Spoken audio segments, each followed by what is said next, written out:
homosexuality με τον κολλητό μου το μη σε πρόστιχο, αποφάσισα εγώ και ο κολλητός μου να βγάλουμε ένα βιντεάκι με σκοπό να πούμε κάποια πράγματα στα οποία έχουμε δίκιο, που και πραγματικά είναι καθημερινά πράγματα τα οποία μας πειράζουν μέσα από ένα Facebook αλλά και από τον πραγματικό κόσμο. Θέμα πρώτο, τα ανεξήγητα delete που κάνουν οι φίλοι στο Facebook. Υπάρχουν κάθε μέρα παίρνω πάρα πολλά αιτήματα, 50 με 60 αιτήματα, χωρίς να θέλω βέβαια να το παίξω κάποιος, θέλοντας να δώσω ένα παράδειγμα. Και κάθε μέρα περίπου παίρνω 2 με 3 διαγραφές ανεξήγητες, άτομα τα οποία μου έχουν μιλήσει στο inbox, χωρίς καν να ξέρω εγώ τον λόγο. Συγγνώμη ρε παιδιά, τι ανοριμότητες είναι αυτές δηλαδή? Άμα είναι να αντάρετε κάποιον, να του μιλάτε inbox και μετά για έναν λόγο ο οποίος είναι ανεξήγητος να τον διαγράφετε, τότε να μην τον αντάρετε καθόλου. Είναι απλά τα πράγματα. Εγώ γι' αυτό έβαλα αυτή τη σκληρή περιγραφή που βλέπετε. Σε κάποιους άλλους αρέσει, σε κάποιους άλλους δεν αρέσει. Εγώ η περιγραφή, το προφίλ αυτό, το δημιουργήσω για να τηρεί την περιγραφή. Αν είναι τσίκο το πράγμα, τότε δεν βρίσκω το γάρο του οργανισμού, τέλος. Δεν γουστάρω αυτές τις ανοριμότητες. Απλά τα πράγματα. Άμα είναι να μην γουστάρετε, να με έχετε φίλο, μην με αντέρετε καθόλου. Θέλω να πατάνε το κουμπί προσήκη στους φίλους στο προφίλ μου, άτομα τα οποία θα με πάνε και όχι άτομα τα οποία θα με κάνουν φίλο μόνο και μόνο για να αυξηθούν οι φίλοι. Είναι απλά τα πράγματα για μένα. Από εδώ ο κολλητός μου μη είστε πρόστιχος, σας πει για το δεύτερο θέμα του βίντεο. Λοιπόν, έχουμε σε λέμε. Δεύτερο θέμα είναι τα άτομα από το Facebook. Δεύτερο θέμα έχω να πω πως είναι τα άτομα από το Facebook είναι το ίδιο ανέστητα και στον πραγματικό κόσμο. Έχω να πω επίσης, δηλαδή, πώς το λένε, στο πες δηλαδή, ξέρω εγώ, σε λένε είσαι τσιγαμώ τα παιδιά, σε πάω πολύ και δηλαδή γενικά δηλαδή σε έχουν είδωλο ένα πράγμα. Ενώ από κοντά τίποτα δηλαδή. Εντάξει, τα λέω λίγο μπερδεμένα τώρα, ξέρω. Θα μου πείτε. Εγώ πιο πολύ δηλαδή πιστεύω σε δουλεύουμε κανονικά μες στα μούτρα σου. Αυτό έχω να πω. Δηλαδή σου λένε χίλια τόσα, ενώ πραγματικότητα τίποτα δεν ισχύει. Δηλαδή επίσης σου λένε, ξέρω εγώ, ή να πω κάτι άλλο. Σχολιάζει μια κοπέλα τη φωτογραφία σου, ξέρω εγώ, ένα κούκλος με καρδιά, ξέρω εγώ, παραδείγματος χάρη, και μετά το βλέπει η κοπέλα σου. Ενώ είστε σε απόσταση. Εσύ, ξέρω εγώ, Κρήτη, αυτή η Θεσσαλονίκη. Και μετά σου στέλνει μου και σου λέει, εμένα τι με θες αφού είσαι άλλη, και κάτι τέτοια παρόμοια. Και μετά, πού ξέρεις ότι αυτή μπορεί να το συλλέξει στην ψύχρα? Μην κρίνεις κάποιον άμα δεν το ξέρεις από κοντά. Μην το κρίνεις. Τι το κάνεις άμα δεν το ξέρεις? Μάθε το πρώτα και μετά θα μάθεις.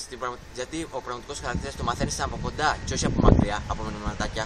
Αυτά είναι παιδιάστικα. Προφανώς, Μάνο, ο άλλος μπορεί να έχει περάσει πάρα πολλά, έτσι δεν είναι? Και να έχει γίνει έτσι. Σε αυτό που λες, είσαι μεγάλο δίκιο. Και έχω να πω επίσης πως όλοι γινόμαστε έτσι, δηλαδή, πώς το πω, θυμώνουμε το παραμικρό, γινόμαστε, πώς το πω, όπως πες το δηλαδή, τέλος πάντων. Και είμαστε έτσι επειδή έχουμε γίνει έτσι, με τις συνθήκες. Και εσύ που με βλέπεις τώρα, μ' ακούς, ό,τι είσαι, μάθε να μην πληγώνεις. Αυτό.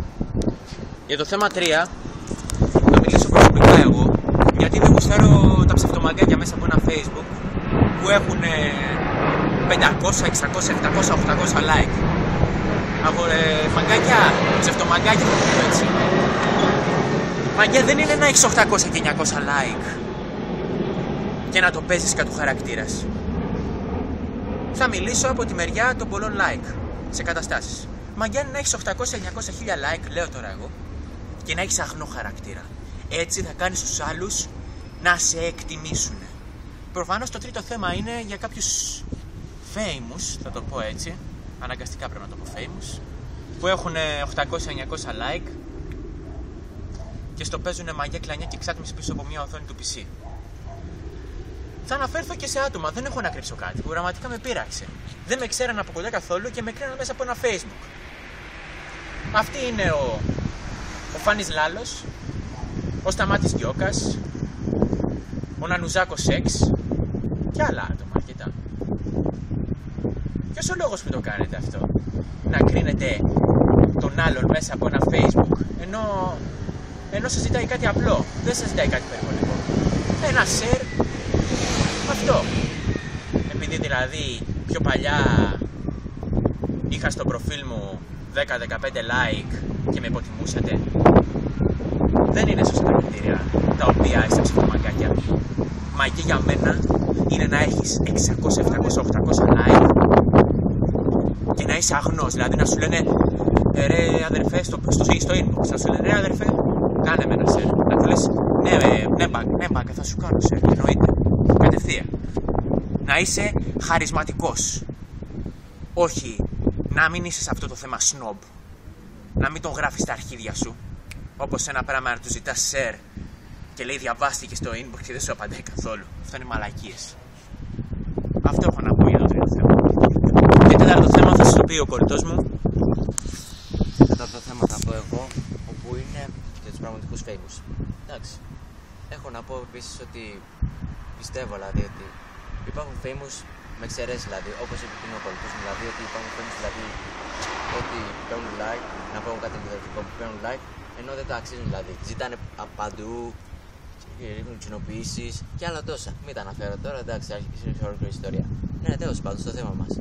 Έχω να πω δηλαδή δύο άτομα πιστεύω πως αξίζουν να είναι famous. Πραγματικά famous. Ο Mars του XP και ο Jeremy με τα βιντεάκια του YouTube. Πρώτον, με τον Durex είναι σε γαμό τα παιδιά και ο Jeremy σου δίνει στο simple φορές που να γίνεις ένα σωστό ποζέρι. Σου δίνει δηλαδή διάφορες, το dark face και άλλες τόσες πόζες. Επίσης, σου δίνει βήμα-βήμα.